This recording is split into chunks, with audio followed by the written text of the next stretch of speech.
Live from WTVO Rockford and your home team. Eyewitness News at 5 starts now. A deadly virus can quickly infect a healthy dog. Animal advocates explain ways to avoid parvo here in the state line. A bill that bans e-cigarettes in public places passes the Illinois Senate with bipartisan support. Supporters say protecting teens is their focus. And from the fields to the classroom, students at Stillman Valley High School celebrate their agricultural roots. Good evening, I'm Mimi Murphy. And I'm Eric Wilson. Well, it might be April next week, but we have some late season snow on the way. Let's head back over to the Weather Center. Jordan, how much snow could we see with this? Yeah, well, Eric, we're actually talking about some pretty heavy, wet snow, and it really doesn't matter quite as much as how much of that snow falls, but how much of it accumulates on the roadways, because even just a little bit of this heavier snow, as slushy and heavy as it's going to be, could provide some hazardous travel conditions later on into the night tonight. And that's why we do have that winter storm warning that goes into effect, as I mentioned, from 4 a.m. lasting into around 1 o'clock in the afternoon tomorrow. We check out with Futurecast now some of these heavier totals. We're going to be lining up a little bit further off to the north and northeast where that winter storm warning is taking place, because this system going to bring us a lot more of that rain, at least initially. Then as that colder air wraps its way in, we'll transition over to snow as we get to around 3-4 o'clock in the morning. That's when we see those temperatures. They'll be hovering a lot closer to that freezing mark, allowing for a lot more of the accumulation to be taking place, even on some of those warmer roads that are in the temperatures are in the 40s at the moment. We do hold on to some of the steadier to heavy snow as we get later into the morning, but by the time we get to the afternoon, we're going to be transitioning back into a little bit more of the scattered snow. Possibly we'll be done with snow as we get later into the afternoon. So as far as we're looking at the timing of this system, the majority of the details are going to be coming, especially with the heavier impacts, from around 4 o'clock in the morning to around 10, 11 o'clock in the morning tomorrow. That's after we transition from that rain into the snow, where we're going to be seeing some of the heaviest snow falling, with rates that could be around 1 to 2 inches per hour, because that's where we're going to be seeing a lot more of the heaviest snow. That will definitely be enough to overcome some of the warmer temperatures at the surface. I'll let you know exactly where some of that heaviest snow is going to line up and how much we could be seeing coming up in just a little bit. All right, thanks, Jordan. And for all the latest information on this winter storm, check out our website, mystateline.com. Local dog owners need to be on the lookout for a virus that's extremely contagious and can be deadly. With more than expected cases at this point into this year, it's important to know how to protect your dog from the parvo virus. Jess Lipson spoke to those dealing with these cases. Jess, how bad is it? Eric, Mimi, some people I spoke to say it is one of the most horrific deaths possible for a dog. In just days, a dog can go from healthy to dying with excruciating symptoms right from the get-go. It consists of vomiting and diarrhea in just the first 2 days, and that quickly will get worse as the dog will refuse to eat and drink. In the warmer months, the virus only grows, which should put owners on high alert. You can protect your dog from this with vaccines, which may be pricey, but not compared to those thousands it would cost for treatment once infected. They often don't drink well. Once they get dehydrated, that can really spark off a lot of problems for them that they can end up dying from. The bone marrow aspect of it is that the white cell count will drop down, so the virus stops the effective immune system. And so then we get a dehydrated puppy that doesn't have a lot of white cells with a damaged GI tract. That combination will usually lead to septic shock 3 or 4 days after getting the virus. This is many times the point of no return. Coming up at 6, we'll hear more about ways to prevent your dog from getting the parvo virus. Mimi? All right, thanks, Jess. A Rockford man's arrested accused of breaking into multiple storage units.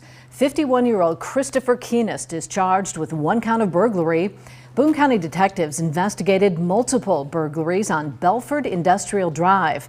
Numerous items were stolen from several storage units. During the investigation, Keenest was developed as a suspect. He is being held without bond in the Boone County Jail. Keenest was also wanted on a failure to appear warrant on drug charges. He could face up to 7 years in prison on the burglary charge. Most of us have procrastinated with something in our lives, pushing right up until a deadline and cramming all your work in at the last minute. It seems like that's what Illinois lawmakers are doing in the House of Representatives. In just the past 3 days, the House passed more than 300 bills.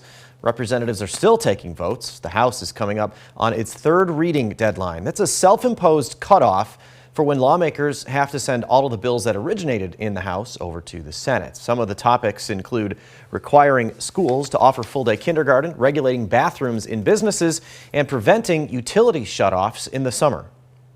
Just don't think it's appropriate to be shutting folks off from electric service, when the temperature is extremely hot. All of the actions in the House today, but the Senate has its deadline next week. Senators got a head start on their bills this week, though. They passed nearly 70 before adjourning earlier today. One of those bills is e-cigarettes being banned in public places. The bill passed out of the Senate with bipartisan support. It adds e-cigarettes and vapes to the Smoke-Free Illinois Act, which doesn't allow people to smoke within 15 feet of entrances. The bill's sponsor says she wants those to be added to the act because more people are using e-cigarettes and vaping. I think it would protect the public, and I also hope that it sort of denormalizes the use of vaping and it makes people think twice before they pick up an e-cigarette and use it. That proposal now heads to the House. A bill honoring the late state Senator Scott Bennett's work for people with disabilities also passed out of the Senate. It would change the name of the Achieving a Better Life Experience program to the Senator Scott Bennett Able program. The program allows people with disabilities to save up to $100,000 without losing access to federal benefits. Bennett created and passed the program, working with State Treasurer Michael Frericks, who administers that program. Farm tractors take over a State Line High School parking lot. It was part of their annual tractor day. Don't worry, younger students got to take part as well. This is the scene at Stillman Valley High School this morning. Those are the kids of Highland Elementary School watching the parade. Behind the controls of those tractors are high school students. The event celebrates students in agriculture, and FFA students mark the occasion by ditching their normal rides and driving their tractors to class. Those who took part say it's fun to share the day with the younger students. It's usually really cool to see how excited the kids get. It's really honestly just shows how tight-knit of community we have here, and it's just really cool to see everyone out there and get the kids involved too. Other local schools like Genoa, Kingston, and Winnebago also have tractor days. The Republican-controlled House passes a majority GOP priority, the Parents' Bill of Rights Act. Coming up, they explain why it's important, while Democrats argue the bill will hurt students. And many across the state line are going to be under a winter storm warning starting at 4 o'clock in the morning, lasting into the early afternoon. I'll let you know how much snow we could be seeing and where that heaviest total is going to line up coming up in just a few. You're watching Eyewitness News, your home team with Eric Wilson, Mimi Murphy, Scott Leber, and meteorologist Jordan Wolf. House Republicans delivered on one of their key campaign promises today by advancing the Parents' Bill of Rights Act. GOP lawmakers say the legislation allows parents to be more involved in children's education. Democrats believe it would hurt students. Washington correspondent Jesse Tenor reports on its chances of becoming law. We're keeping our commitment. Along party lines, the Republican-controlled House passed one of its major priorities Friday, the Parents' Bill of Rights Act. The Democrats thought it was too extreme. House Speaker Kevin McCarthy said the bill would require public schools to provide parents with the curriculum and a list of the books and reading materials available in libraries. Schools would also have to obtain parental consent before changing students' pronouns or allowing them to use locker rooms and bathrooms matching their chosen identity. This was a monumental day for us and for our party. Louisiana Congresswoman Julia Letlow, who spearheaded the legislation, said it's all about giving fellow parents a voice. I'm a mom, but I'm also an educator. And we know that when parents and educators form a partnership, that students succeed. But Democrats call it a school control bill, arguing it puts politics over parents. The extreme MAGA Republicans want to jam their right-wing ideology down the throats of students, teachers, and parents throughout America. House Democratic leader Hakeem Jeffries warned the bill would lead to banning books from school libraries. And Senate Democratic leader Chuck Schumer said it would exclude schools that don't comply from child nutrition programs. That's it. Punish the poor kids. Make sure they don't have a meal. The legislation now moves to the Senate, where Schumer promised it will not see the light of day. In Washington, I'm Jesse Tenor. After a pretty quiet Friday, we could wake up with a blanket of snow tomorrow. When we come back, Jordan times out the winter storm on its way here. He's next.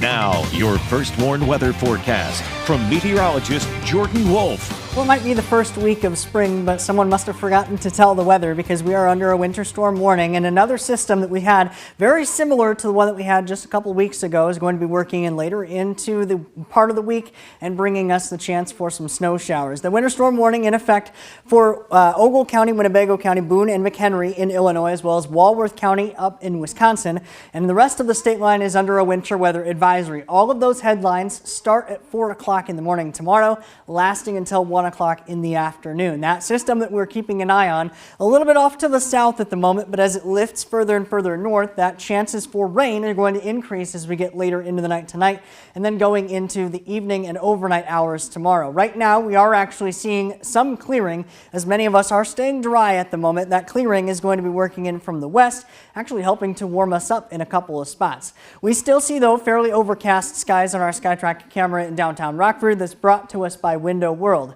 We check in now with our weather watcher, Terry, just outside of Genoa, reporting a temperature of 44 degrees, humidity of 64%, winds out of the east at 17 miles per hour.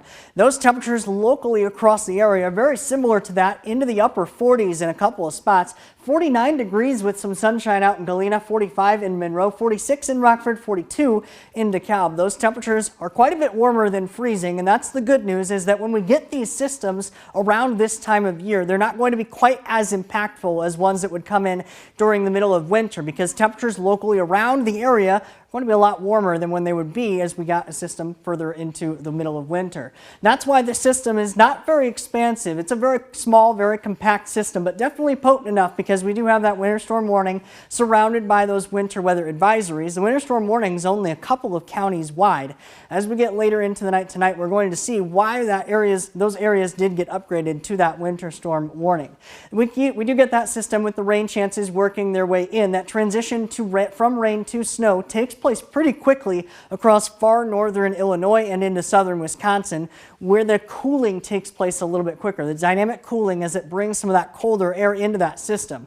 We take a little bit more of a localized look with Futurecast now. We look at those temperatures starting off in the upper 30s and even low 40s in a couple of spots, which is why many of us are going to start out seeing rain, especially the further south that you get. However, as we transition later into the night, those temperatures fall back into the lower 30s, allowing for some of the heavier snow bands to work their way through. That's where they see these darker colors taking place, and we're going to be left with some of those heavier snow showers as we get later into the afternoon.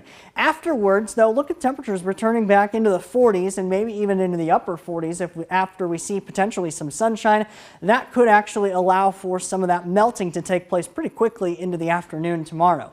Here's what we're looking at with the transition time, though. After midnight, right around 2, 3 o'clock in the morning is when we transition over to snow, with some of the very heavier snow rates going to be coming down into the early part of the morning, with rates around 1 to 2 inches per hour. That's going to drop visibility very significantly and also increase a lot more of that snow on the roadways. As far as totals are concerned, many of us across the northeastern parts of the state line are going to be seeing anywhere from around 4 to 8 inches of snow possible, 2 to 4 for the majority of us, and then a very, very sharp cutoff when you look further to the south. We are going to see that transition taking place overnight with heavier snow tomorrow, but some melting even taking place during the afternoon, back into the 40s and a lot quieter for most of next week. Good news is that all those high temperatures are above freezing. There you so go. whatever we get tomorrow probably won't stick around too long. Jordan, thanks. Scott's in next with sports. The Ice Hogs will battle for more precious points tonight that could help them get into the playoffs. And a women's college basketball team gets ugly during a post-game handshake.